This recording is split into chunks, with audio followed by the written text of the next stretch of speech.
Hello, inner shifters, how you doing?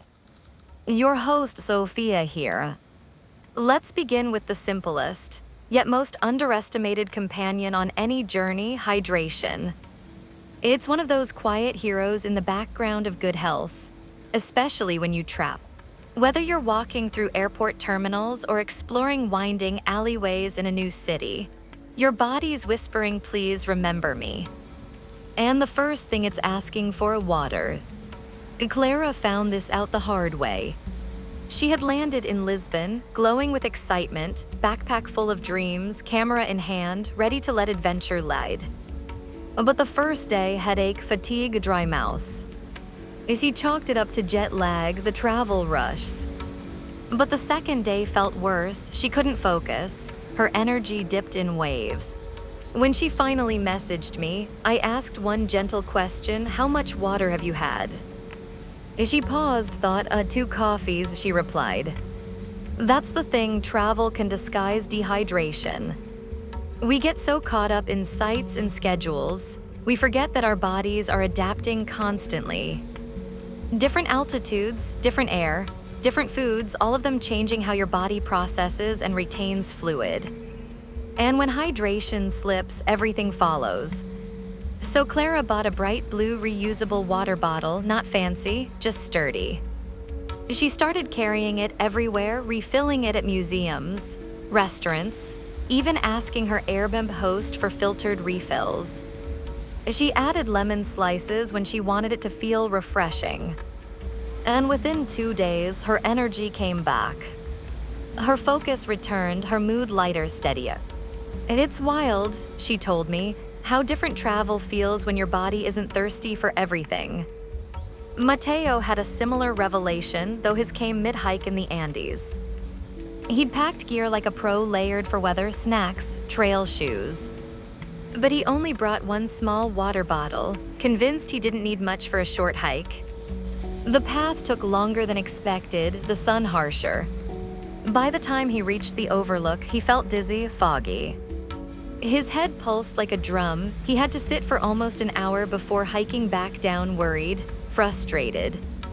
Once safely back in town, his guide handed him a giant glass of electrolyte-infused water and said, "This is your real passport, don't lose it again." And he did. From that day on, Mateo made hydration part of his planning, not just his packing. He brought hydration tablets on longer routes, sipped water before every meal, even made a game of refilling his bottle at every landmark. I started seeing water as connection, he told me. Like every sip was a way to greet the place I was in with respect. And hydration does that, it builds presence. Because when your body is well hydrated, everything gets brighter. Your mind clears, your skin glows, your mood steadies, you're in the journey, not just pushing through it. And when you're traveling, especially across time zones, hydration helps regulate your circadian rhythm. It supports digestion when your meals shift in timing and ingredients. It keeps your joints limber when you're walking more than usual. It even reduces altitude sickness. It's not just physical, it's holistic. Clara started a hydration ritual. Each morning, before stepping out, she'd sit with her bottle and say one intention for the day. To walk with ease, to listen deeply, to smile more, and every sip became part of that rhythm. It made me feel like my body was my travel buddy, she said. Mateo went a step further. He added herbal teas into his hydration map. Peppermint to cool down after beach walks. A ginger for flight bloating. A chamomile after long days in noisy cities. He kept a small pouch of tea bags in his backpack, ready for any occasion. And it felt luxurious, he said, like I was traveling with comfort tucked inside my side pocket. And you can do the same. Hydration doesn't mean gallons of bland sips. It can be infused water with cucumber or berries. It can be coconut water on tropical days. It can be broth-based soups in chilly towns. It can be tea with local herbs you've never tasted before. Because here's the magic, when you hydrate intentionally, you listen. You check in with your body, you notice your energy, you slow down enough to care, and that's self-love in motion. Even small visual reminders help. Clara started tying a ribbon around her bottle, a cheerful fabric she bought at a market in Morocco. I wanted it to feel like a celebration, she said.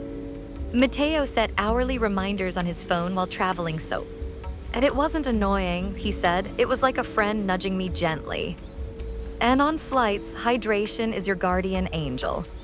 Plane cabins dry out your skin, strain your eyes, and dehydrate your cells faster than you realize. So sip often, skip alcohol if you can. Bring a reusable bottle and fill it once you pass security. Add electrolytes or even a pinch of sea salt and lemon for better absorption.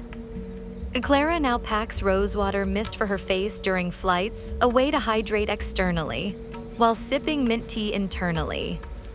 I land feeling like I arrived, not barely survived, she says. Matteo takes his travel mug everywhere, even in airports that offer limited water options. The mug became my ritual. He says, I drink, I breathe, I read a poem. It's not hydration, it's harmony. That's the shift. And when that happens, you stop rushing past your days, you start savoring them. The lemony sparkle in your bottle, the steam rising from your tea, the icy sip after a mountain hike. The smile from someone who refilled your bottle without asking, it's all part of the story. So wherever you go, let hydration walk beside you. Treat your water bottle like your passport to wellness.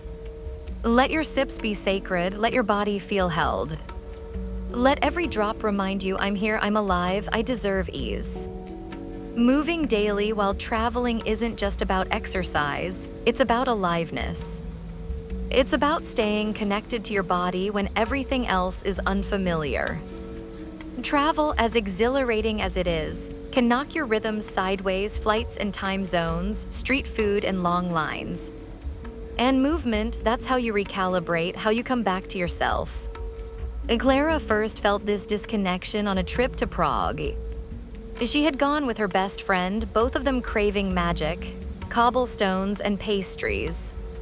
And they got exactly that, breathtaking architecture, winding alleys, late nights laughing over mulled wine. But by day 3, Clara's body felt heavy. Not tired exactly, but bloated, foggy, sluggish. She looked at her reflection and didn't recognize the sparkle in her own eyes. It wasn't the food or the sleep, it was that she hadn't really moved in days. No stretching, no grounding. I went from sightseeing to sitting to scrolling, she told me later, and my body was like, where did you go? So she made a decision. That morning, before her friend woke, she rolled out of bed and did 10 minutes of slow stretches. Arms overhead, spinal twists, neck rolls, just breathing, just listening. And after that small ritual, she felt reawakened. Movement doesn't need choreography or cardio or goals, it needs presence. And when you're traveling, especially in unfamiliar places, it becomes your way of saying, yes, I am in this body, yes, I can trust this moment. Matteo had a similar moment in Japan. He was doing a solo trip, hopping between cities, soaking in culture and ramen and bullet trains. But his sleep was off, and he kept waking up tight and anxious. On day 5, he stumbled into a public park at sunrise, barely anyone around. There, he joined an elderly group doing slow, synchronized movements, Tai Chi silent breath, flow. They didn't even speak English, he told me, but they let me join. And I felt more at home in those 20 minutes than I had all week. And when you move while traveling, you don't just improve circulation or stretch cramped muscles, you reset your mind. Movement helps recalibrate jet-lagged sleep patterns. It keeps your digestion active when your meals shift. It boosts endorphins when travel anxiety spikes. It turns foreign terrain into familiar ground. Clara started making movement her travel ritual. Each morning, light stretch. Midday, walk without a destination. Evening, dance while brushing her teeth, not intense, not prescriptive, just play. And that play made her travel feel less like a checklist and more like a dialogue. Mateo swears by airport lunges and airplane aisle stretches. I used to care what people thought, he said. Now I care more about feeling like myself when I land. That shift, it's self-respect in motion. Even small walks make a difference. Wandering through local markets, exploring side streets. Walking after dinner to settle your thoughts. Travel has movement built in, you just have to honor it. And if you're somewhere quiet, rural, restful, let your movement match the pace. Gentle yoga on a terrace, breathing deeply on a dock. Let your motion reflect the soul of the place. Clara once meditated under an olive tree in Greece, letting her chest rise with the breeze. No app, no timer, just breath and branches. I don't even know if it counts as movement, she said. But I moved toward peace, it counts. Mateo began keeping a motion journal during trips, writing what movements felt good each day. One entry read, I walked barefoot across warm wood floors. It felt like belonging. Another, I stretched in a sunbeam. My shadow joined me. The poetic made the physical sacred. And sacred is how movement feels when it's done with care. You don't have to work out, you just need to show up. Let your body have space, let your joints feel loved, let your rhythm speak. Even recovery is movement, lying in bed and stretching your toes. Breathing into your shoulders, it's not about intensity, it's about intention. So try this next time you travel, move a little each day. No rules, no pressure, just a check. Ask your body, what do you need? Let it reply in sway or step or spin. Let it guide you gently back to wholeness. Prioritizing rest, even over the itinerary, my friend, is where wellness becomes wisdom. It's not just about sleep, it's about tuning into your own rhythm while the world urges you to speed up. Travel is exhilarating, yes, but it can also be disorienting, overstimulating, and quietly exhausting. So when you choose to honor rest, you're not skipping adventure. You're protecting your ability to enjoy it. Clara learned this on her whirlwind trip through Italy. She was following her dream itinerary, Rome, Florence, Venice, all back to back. Museums, pasta spots, walking tour. She was doing everything right, but by day 4 her feet ached, her smile felt forced, and the magic of the Trevi fountain felt distant, muffled. I was ticking boxes on a map, she told me, but my soul wasn't on the journey anymore. That night, instead of going out, she stayed in. Canceled the dinner reservation, made tea in her herb. Rubbed peppermint oil on her legs, played soft music. Read a few pages of a novel she'd brought but hadn't opened. And the next morning, she woke up alive again. As she explored slower, laughed deeper. Not because of what she saw, but because of how she felt. That's the power of rest. Mateo found it in Kyoto. He'd filled his schedule with temples and gardens, photo walks and calligraphy workshops. It was beautiful, but he kept waking up feeling depleted, like his spirit couldn't catch up with his eyes. One afternoon, he lay in a quiet bamboo grove and just stopped. No photos, no itinerary, just lying on the grass, watching shadows dance overhead. He said it felt like he was catching up with himself. From then on, he built rest into his travel. A morning to sit and sip coffee slowly. A half day to wander with no plan. Even little pauses, like closing his eyes for 10 breaths on a bench, made the difference. I started remembering the places emotionally, not just visually, he said. And that's what rest gives you, emotional depth.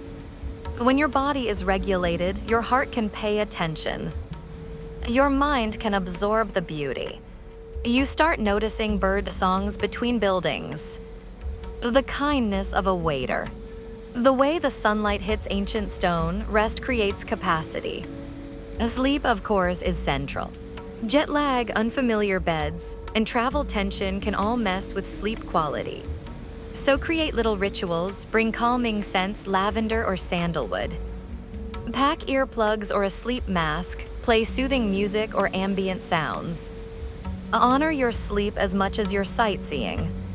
Clara started winding down with a hot shower, chamomile tea, and a gratitude journal each night, 3 things she appreciated about that day, even if it was imperfect.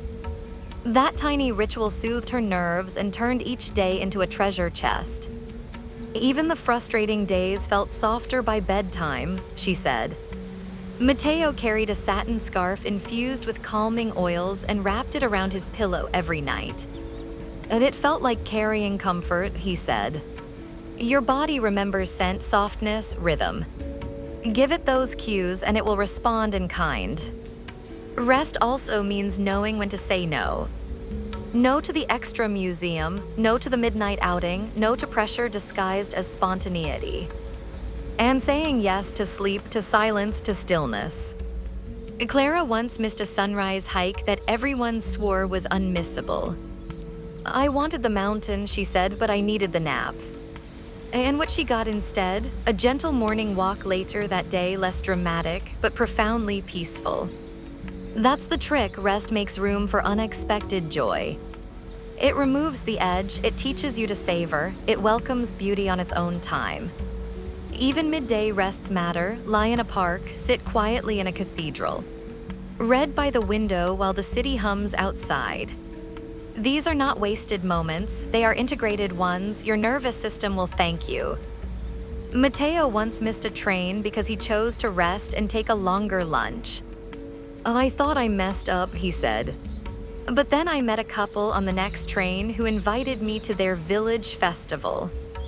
That pause turned into magic. So if you feel rushed, tired, disconnected while traveling, pause, breathe. Ask, what does my body need right now? Then listen, honor that answer. Your itinerary will wait, your wellness will. Let rest be your compass, let it guide you toward fuller experience. Let it turn your journey into a soul-deep adventure, not just a scenic one. I thank you so much for listening to this podcast.